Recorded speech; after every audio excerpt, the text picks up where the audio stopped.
ഇന്നലെ മെയ് 15 നമ്മുടെ മേധുവാവയുടെ പിറന്നാളായിരുന്നേ. മേധുവിൻ്റെ ശരിയായിട്ടുള്ള പേര് മേധസ്വി എന്നാണ് കേട്ടോ. ആൾക്കിപ്പോൾ 4 വയസ്സായി. അപ്പോൾ കൊറോണ സമയത്തായിരുന്നു അവളുടെ ജനനം. അപ്പോൾ എല്ലാ പിറന്നാളിനും പാൽപ്പായസവും മരിപ്പായസം ഒക്കെയാണ് ഉണ്ടാക്കി കൊടുക്കാറുള്ളത്. ഒന്നാമത് ഈ ചൂട് സമയമായിട്ട് പായസം കുടിക്കാൻ വേണ്ടി വലിയ താല്പര്യമൊന്നുമില്ല കേട്ടോ. അതുകൊണ്ട് തന്നെ ഇത്തവണ ഒരു വെറൈറ്റി ആവട്ടെ എന്ന് കരുതി ഫ്രൂട്ട്സ് വെച്ചിട്ട് നല്ല അടിപൊളിയായിട്ടുള്ള ഒരു ഐറ്റം ഉണ്ടാക്കി കൊടുത്തേ. ആൾക്ക് ഭയങ്കരമായിട്ട് ഇഷ്ടാവുകയും ചെയ്തു. അപ്പോൾ ഇത് ഉണ്ടാക്കാനായിട്ട് ഞാനിവിടെ ഒരു അനാറും ഒരു ആപ്പിളും ഒരു മാങ്ങയും എടുത്തിട്ടുണ്ട്. മാങ്ങ എടുക്കുന്ന സമയത്ത് നന്നായിട്ട് പഴുത്തിട്ടുള്ള മധുരമുള്ള മാങ്ങ തന്നെ നോക്കിയെടുത്തോളൂ. അപ്പോൾ മാങ്ങയും ആപ്പിളും ഇതുപോലെ ചെറുതായിട്ട് കട്ട് ചെയ്ത് പാത്രത്തിലോട്ട് അങ്ങ് ഇട്ട് കൊടുത്തു. ഇനി ഒരു പാത്രം എടുത്ത് അതിലോട്ട് 4 ടേബിൾ സ്പൂൺ കസ്റ്റർഡ് പൗഡറാണ് എടുത്തേക്കുന്നത്.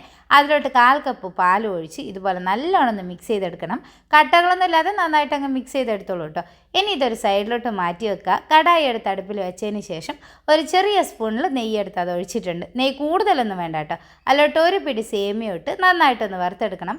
സേമിയ വറുത്തതായാലും നെയ്യിലിട്ട് ഇതുപോലെ ഒന്ന് വറുത്തെടുത്തോളൂ. സേമിയ റെഡിയായി വന്നു കഴിഞ്ഞാൽ ഇനി ഒരു 1/2 ലിറ്റർ പാൽ കൂടെ ഒഴിച്ചു കൊടുക്കാം. പിന്നെ ഒരു 1/2 കപ്പ് വെള്ളവും കൂടെ ചേർത്ത് നന്നായിട്ടൊന്ന് ഇളക്കി കൊടുക്കുക. സേമിയൊക്കെ നന്നായിട്ടൊന്ന് വെന്ത് കിട്ടണേ. അപ്പോൾ കുറച്ച് നേരം ഇതുപോലെ ഒന്ന് ഇളക്കി കൊടുത്തതിന് ശേഷം മധുരത്തിന് ആവശ്യമായിട്ടുള്ള പഞ്ചസാര ചേർത്തോളൂ.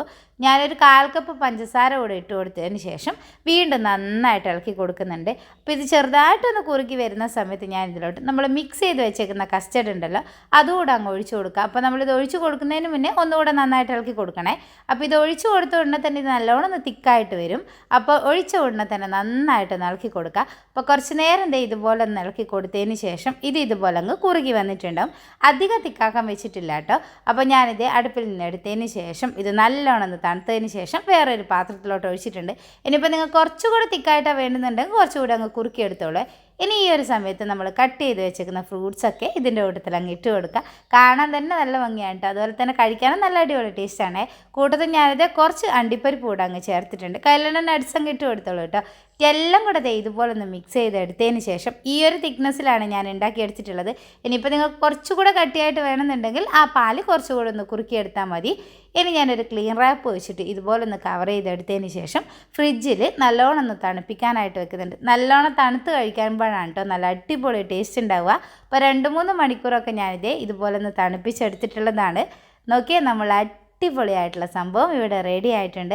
നല്ല ടേസ്റ്റാണ് കേട്ടോ. ആ ഒരു മാങ്ങയും ആപ്പിളും അനാറും ഒക്കെ കഴിക്കുന്ന സമയത്ത് നല്ല അടിപൊളി ടേസ്റ്റ് എന്നാണ്. അടിപൊളി ടേസ്റ്റാണ്.